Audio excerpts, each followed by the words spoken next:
전부자의 다육사랑입니다. 제 채널에 오신 것을 환영합니다. 오늘은 8월 8일이고요. 입추네요. 오늘이 날씨 바깥은 지금 푹푹 찌고 있고요. 방울복랑을 키우기에 대한 모든 이야기를 한번 해볼까 하고 방울복랑을 가지고 이렇게 나오게 되었습니다. 방울복랑은요. 어디가 원산지인가를 알면 우리가 키우는데 좀 도움이 될 것 같은데요.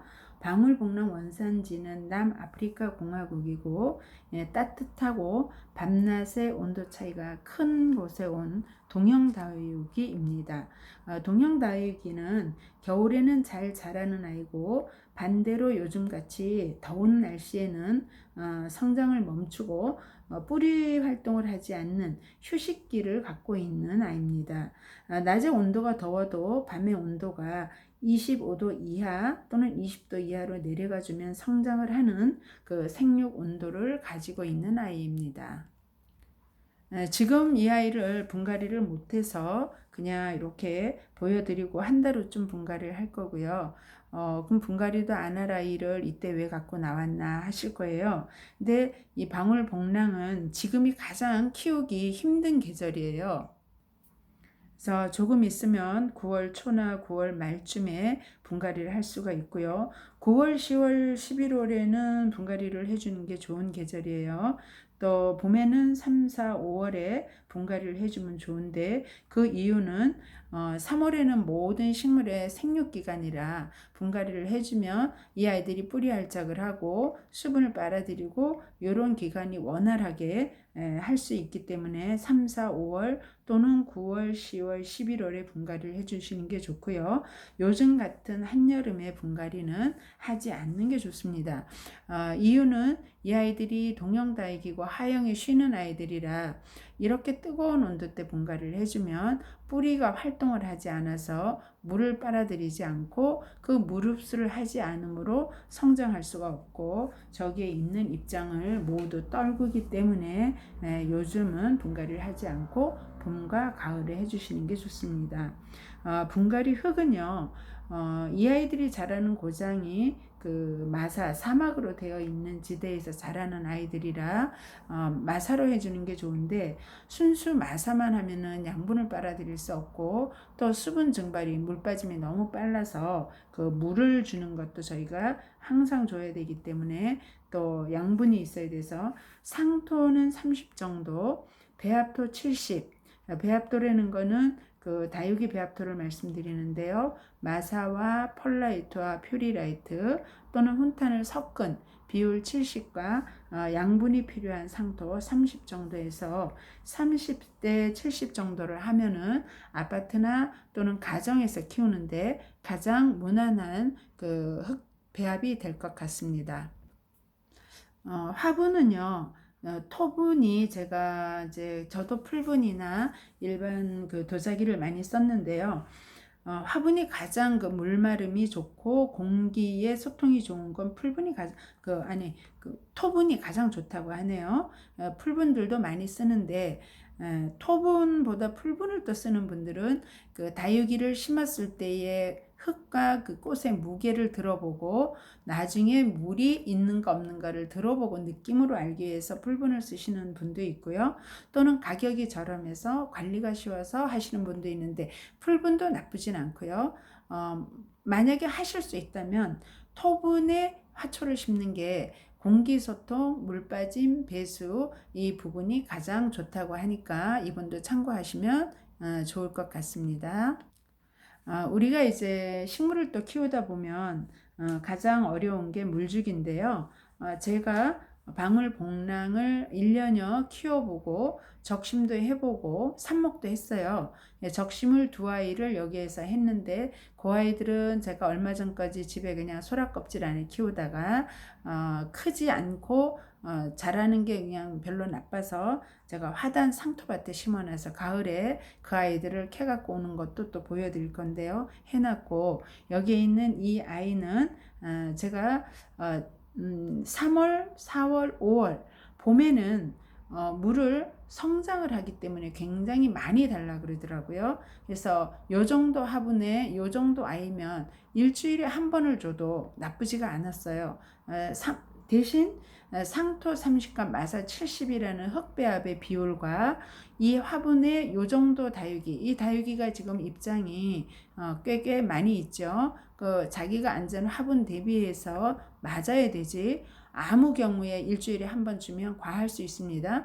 방울복랑은 물을 좋아도 하지만 과습에도 민감해서 물이 부족하면 오히려 입장을 쪼글대는 걸로 끝이 나지만, 물이 과하면 그 방울복랑 입장에서 갖고 있는 물이 넘쳐서 몸 입장을 다 떨궈버리고 대만앙상하게 남든가, 더 어린 방울복랑은 목대까지 물러버린답니다.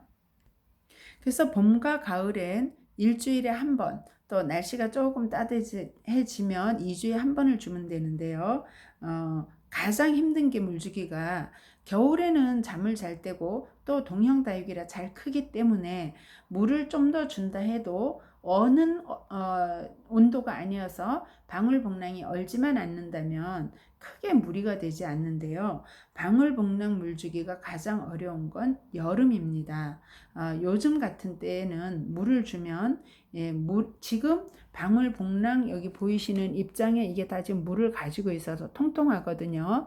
이 통통한 입장에다 물을 또 주면 이 아이가 물을 가지고 바깥 온도의 그 뜨거운 온도와 그 고온, 다습, 또 습도가 한 60%, 80%가 되다 보면 입장을 내려놔 버려요. 그러니까 저 입장을 가지고 살아가는 생육 조건이 맞지 않기 때문에 힘들어 하거든요. 그래서 여름에 물 주는 거는 5월 말까지는 저면 간수도 되고 충분한 물 먹기도 되고 또 영양제도 줄 수 있고 칼슘도 줄 수 있고 살균 살충 방제도 해줄 수가 있습니다. 그러나 6월 들었으면 물 주는 거를 조절을 하기 시작하셔야 돼요. 그러니까 오늘의 방울복랑 키우기의 가장 키포인트는 여기에 있습니다. 3월, 4월, 5월은 성장을 하고 폭풍 성장을 하니까 물도 많이 주시고 영양제도 한 달에 한두 번 주셔도 되고, 거기에는 살균 살충제도 주실 수 있고요. 그래서 5월 안에 3, 4, 5 사이에 방제도 한 두 번 해주시고 영양제도 한 두 번 주시고 칼슘제 영양제 섞어서도 두 번 주시고 물 주는 타이밍마다 이렇게 주시고 5월 말까지 충분히 물을 주고 나서 6월이 돼서 온도가 올라가기 시작하면 물의 양을 3, 4, 5월보다 줄이셔야 돼요. 한 50% 정도. 그래서 6월 말이 되면 다육이 화분의 물의 성분이 한 50% 정도 있는 걸 유지하셔야 되고요. 7월달 들어오시면 화분에 물을 주시지 않는 걸 원칙으로 하는데 한 달에 한 번 정도 제가 보니까 물을 주는데 7월 초 정도에 이 정도 화분이면 종이컵 하나 한 100cc 정도, 종이컵 하나가 한 100cc 정도가 되거든요. 100cc 정도를 입장에 닿지 않게 마사 주변 위주로 이렇게 살짝 돌려서 주시고, 지금까지 물을 주시지 않으면 지금 보시는 것처럼 입장이 하나도 떨어지지 않고요. 또 이렇게 웃자라지도 않았어요. 물을 과하게 먹지 않아서 웃자라지도 않고 색감도 나쁘지 않은 거는 그 물을 적게 줬기 때문에 이 아이를 마음 놓고 반그늘 햇볕을 보는 곳에 둘 수가 있었기 때문에 이 모습을 유지할 수 있답니다. 그리고 이제 이 아이가 그러면 물주기가 됐고 지금 8월이고요. 요 정도 상태에서 지금 한 2주 정도, 3주 정도를 더 견뎌야 되는데, 이 아이가 물이 고프면은 여기에 쪼글쪼글하게 입장에 그 라인을 보여줘요. 선을 보여주는데, 지금도 이 아이는 그렇게 쪼글쪼글하지는 않고요. 그 다음에 이제 햇볕을 어떻게 하느냐가 가장 또 문제가 되겠죠.